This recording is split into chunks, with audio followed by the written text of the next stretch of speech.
सीताराम दोस्तों, मैं जानवी सूरजवानी, मैं पॉडकास्ट बना रही हूँ।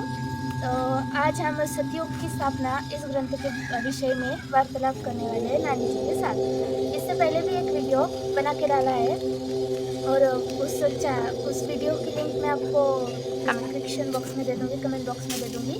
और तो आइए हम नानी जी से बात करते हैं। तो नानी जी, आप मुझे बताइए कि कोई कहते हैं कि कलयुग जो अभी खत्म होगा, कोई कहते हैं इससे टाइम है, तो इसका असली राज क्या है?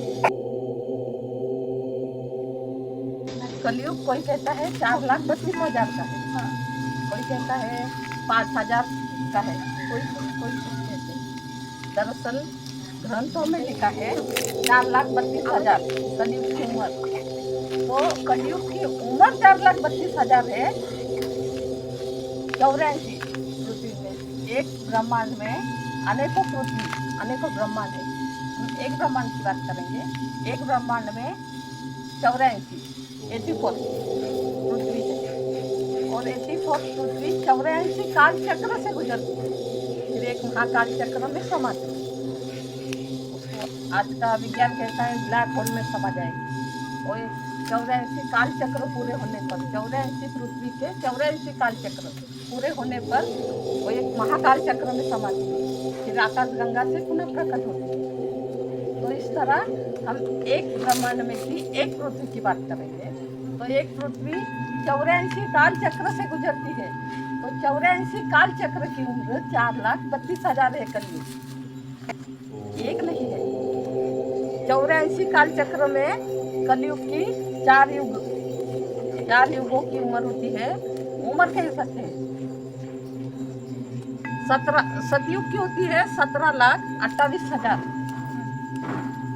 त्रेता युग की 12,96,000। द्वापर युग की 8,64,000 और कलयुग की 4,32,000 84 काल चक्र में होती है। 84 बार जन्म लेना होता है कलयुग को, जब उसकी उम्र 4,32,000 होती है। और एक काल चक्र में उसकी उम्र होती है सतयुग की 20,572 20,572 सतयुग की। त्रेता युग की होती है 15,429 यानी 15,429 उम्र होती है। और द्वापर युग की होती है 10,286 साल। और कलयुग की, इस कलयुग की उम्र है 5,143 यानी 5,143 ईयर साल। तो इस तरह कलयुग की उम्र है। कलयुग कोई जन्म लेता या मरता नहीं है। कलयुग 84 काल चक्र गुजरने के बाद कलयुग की सही उम्र होती है 43,20,000 उम्र है कलयुग की। उसमें वो 84 काल चक्र पूरे करते हैं, तो इसको अवधि कहा जाता है। सही उम्र उसकी है 43,20,000 सही उम्र। और इसमें उसके 84 काल चक्र होते हैं। और एक 4 युग की उम्र में उसकी सही उम्र है 51,430 साल। 4 युग, सतयुग, त्रेता युग, द्वापर युग, कलयुग, एक काल चक्र में उसकी उम्र होती है 51,430 साल की। तो ग्रंथों में उसकी उम्र 84 काल चक्र की बताई गई है। कलयुग की उम्र 4,32,000 नहीं होती है, अवधि होती है। जैसे कि एक नेता की उम्र 100 साल है और उसकी कार्यकाल, नेता बन जाए तो उसका कार्यकाल 10 साल, 20 साल, 5 साल होता है। तो बाकी के साल जीवित रहता है ना, मर तो नहीं जाता। तो वैसे ही ये 4 युग अपनी अवधि पूरी करने पर भी जीवित रहते हैं। इसको कलयुग की उम्र नहीं कहते हैं, अवधि कहना चाहिए। सही उम्र एक काल चक्र में 4 युग की उम्र है 51,430 साल। और 84 काल चक्र में युग की उम्र है 43,20,000। तो आजकल लोग बहुत भ्रमित हो गए, कोई कुछ वीडियो डालकर कुछ डालते, कोई कुछ कहते, इससे भ्रमित हो गए। और ग्रंथों में जो लिखा है 84 कालचक्रों के बारे में लिखा है। तो 100 साल नेता जीवित रहेगा ना, तो वैसे इस 4 युग की बात करें, 84 कालचक्र की, इस 4 युग में 51,430 साल का है उम्र कलयुग, और इसमें सतयुग की उम्र है 20,572, त्रेता युग की है 15,429, द्वापर युग की है 10,286, कलयुग की है 5,143 साल। तो इसमें कलयुग 5,043 साल अवधि अपनी पूरी कर लेंगे। ये लास्ट है इसकी उम्र तक, लेकिन जीवित रहते हैं, मरते नहीं है। पुनः एक कलयुग आएगा, 184 कलयुग होने के बाद में फिर इनकी उम्र खत्म होती है। पृथ्वी 84 काल चक्र से गुजरने के बाद में एक महाकाल चक्र में समाती है। आज का विज्ञान उसको कहता है ब्लैक होल में समा जाएगा। ये सही है। तो ऐसे ब्रह्मांड में बहुत पृथ्वी है, तो मंथन होता है। तो हम अभी बात करेंगे 84 एक काल चक्र के 5,143 कलयुग की अवधि। उम्र नहीं कहेंगे, उसकी उम्र है सही में 51,430 साल। सतयुग, त्रेता युग, द्वापर युग, कलयुग मिला के जो उम्र होती है वो उम्र आती है। कलयुग सतयुग में भी जीवित था, त्रेता में भी जीवित था, द्वापर में भी जीवित था, कलयुग में जीवित है, वो मरता नहीं है। ये सब मिला के जो होता है वो उम्र।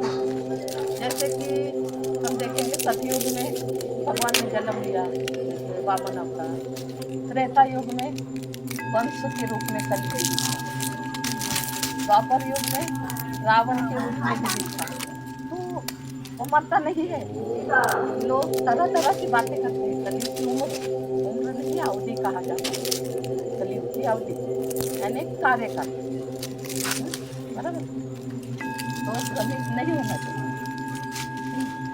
तो अभी इस उम्र में हम बात करेंगे कलयुग के 5,143 साल की अवधि में से लास्ट के 80 साल में 20 साल में संगम युग होता है।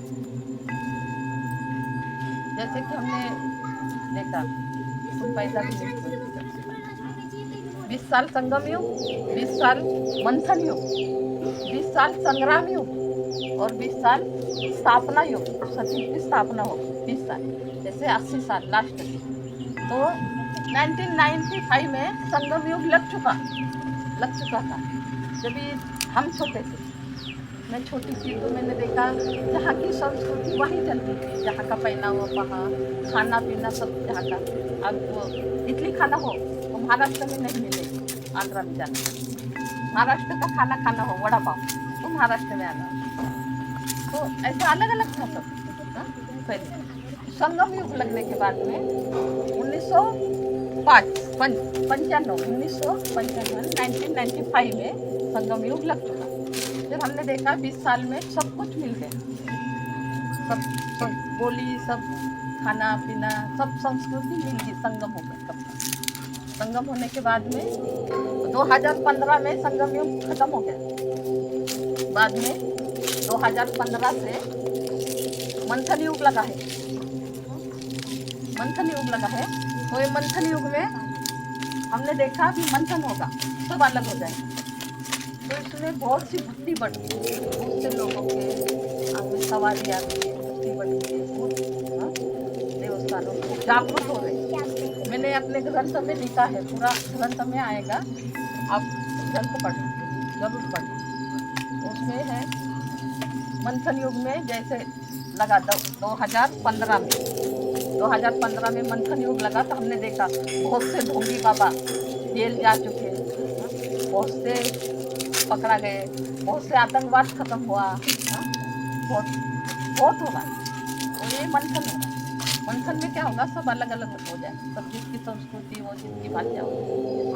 ये मेरा देश, फिर संग्राम युग आएगा। संग्राम युग 20 साल चलेगा। संग्राम युग मंथन युग के 10 साल गुजर चुके हैं, अभी 10 साल बाकी है। तो 10 साल में मंथन होगा, सब अलग अलग हो जाएंगे। फिर आएगा संग्राम युग। संग्राम युग में 20 साल चलेगा संग्राम युग। संग्राम युग में लोग लड़ेंगे, मारपीट करेंगे, लड़ेंगे। ये मेरा देश, ये मेरी संस्कृति, ये मेरा पहनावा, ये मेरा, वो मेरा, लड़ेंगे इसमें। और इसमें बहुत से भूकंप होंगे। जैसे अभी हम देख रहे हैं ना, इतनी जगह बाढ़ आ रही, बाढ़ आ रही, इतने देश डूब, ऐसे कुछ समुद्र में देश डूब जाएंगे, कुछ समुद्र में डूब जाएंगे, कुछ आपस में लड़ के मर जाएंगे। हाँ? तो फिर स्थापना युग आएगा, पृथ्वी की स्थापना। इसमें इस पूरे पृथ्वी की आबादी आधी हो जाएगी। जब तक आधी हो जाएंगी तो क्या होगा, ये स्थापना युग आएगा 2055 में। 2055 में स्थापना युग आएगा। तो इसमें आधी हो जाएगी आबादी, और आधी में से जो भक्ति मार्ग, भक्ति मार्ग, परमात्मा कहता है अब मेरे शरण में आ जाओ। इस कलयुग में सब भ्रष्ट है, किसी का धर्म बाकी बचा नहीं है, सब भ्रष्ट हो गए हैं। तो परमात्मा नारायण आएंगे, कल नारायण तो कहेंगे अब मेरे शरण में आ जाओ, मैं सब पाप माफ करके सबको मुक्त कर दूँ। जो उनकी शरण में जाएगा वो सतयुग को जाएगा। जो आधी आबादी बचेगी इसमें से 25% सतयुग के लिए तैयार हो, और बाकी के जो धर्म कर्म को मानेगा वो स्वर्ग जाएगा, देवलोक जाएगा, और जो नहीं मानेगा वो पाताल लोक जाएगा। तो ज़्यादा नहीं रहेगा सतयुग में, थोड़ा रहेगा, और होना है आरंभ होगा। इस तरह इसकी गणना है। और एक मैंने अपने ग्रंथ में लिखा है, तो मैंने अपने गुरु की आज्ञा से लिखा है। मैंने 2001 में मेरे गुरु विष्णु पंत महाराज कोल्हापुर का, बहुत तेजस्वी थे, बहुत ज्ञानी थे, आयुर्वेदिक के जानकार थे। और इन्होंने मुझे कहा था जब मैंने दीक्षा ली 2001 में, और इन्होंने मुझे 2005 में ग्रंथ लिखने के लिए कहा। तो इन्होंने युगों की गणना मुझे बताई, और कुछ मेरा ज्ञान अभी वो नहीं है, 2009 में देह छोड़ दिया उसने, लेकिन अभी मुझे उससे प्रेरणा मिलती है, ज्ञान मिलता है, और मैं ग्रंथ तो उन्हीं के ज्ञान और कुछ नहीं। तो आप मुझे बताइए कि आपको ये जो ज्ञान प्राप्ति होती है ये कौन से समय में होती है, मतलब किस वक्त आपको ज्ञान मिलता है, मतलब उसका एक समय होगा ना? हाँ है, कैसे है, जब रात को 2 बजे से मैं खाना पीना खा के 12-1 बजे तक सो जाती हूँ। सो जाने के बाद 2 बजे नींद खुल जाती है। मैं अपना हाथ पाँव मुँह धो के थोड़ा ध्यान लगाए तो मेरा ध्यान लग जाता है। 2 बजे से फिर वो दिन भी निकल जाता है। तो मुझे ऐसा होता है कोई मुझे ज्ञान दे रहा है, जैसे एक टीचर, किसी भी जिस चीज़ का मुझे कुछ लेना देना नहीं है, उसी चीज़ का ज्ञान होगा, ऐसा ज्ञान होता है। और एक ग्रंथ लिखने मेरे गुरु ने कहा ग्रंथ लिखने, तो 2 बजे रात को ज्ञान होता है। वो कैसे होता है, दिन का भी हो सकता है, मैं ध्यान लगाऊँ, लेकिन बच्चे होते हैं घर में, बहुत बच्चे खाना पीना सब घर का इसमें ध्यान नहीं करता। जब सो जाते हैं सब शांत हो जाते हैं, मैं थोड़ा ध्यान लगाया तो ध्यान लग जाता है। तो मुझे सब प्रेरणा मिलती है।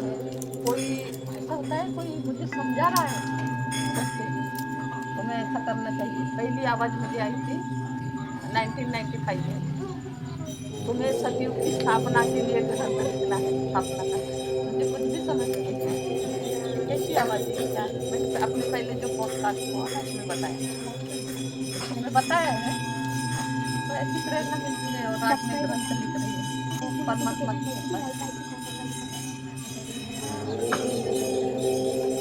तो कोई का मतलब है कोई 4,32,000 का नहीं है कलयुग।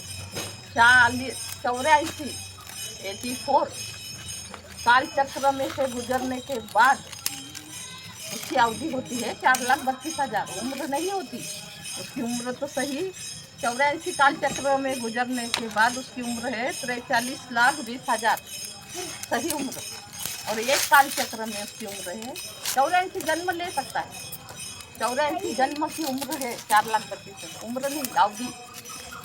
उम्र तो उसकी 43,20,000 है। और एक काल चक्र में उसकी उम्र है 51,430। तो ये है सही। धन्यवाद नानी माँ, क्योंकि आपने हमें कलयुग के बारे में ज्ञान दिया। तो गाइस, अभी आप हमें बताइए कि हम आपको अगली वीडियो किस विषय पर चाहिए।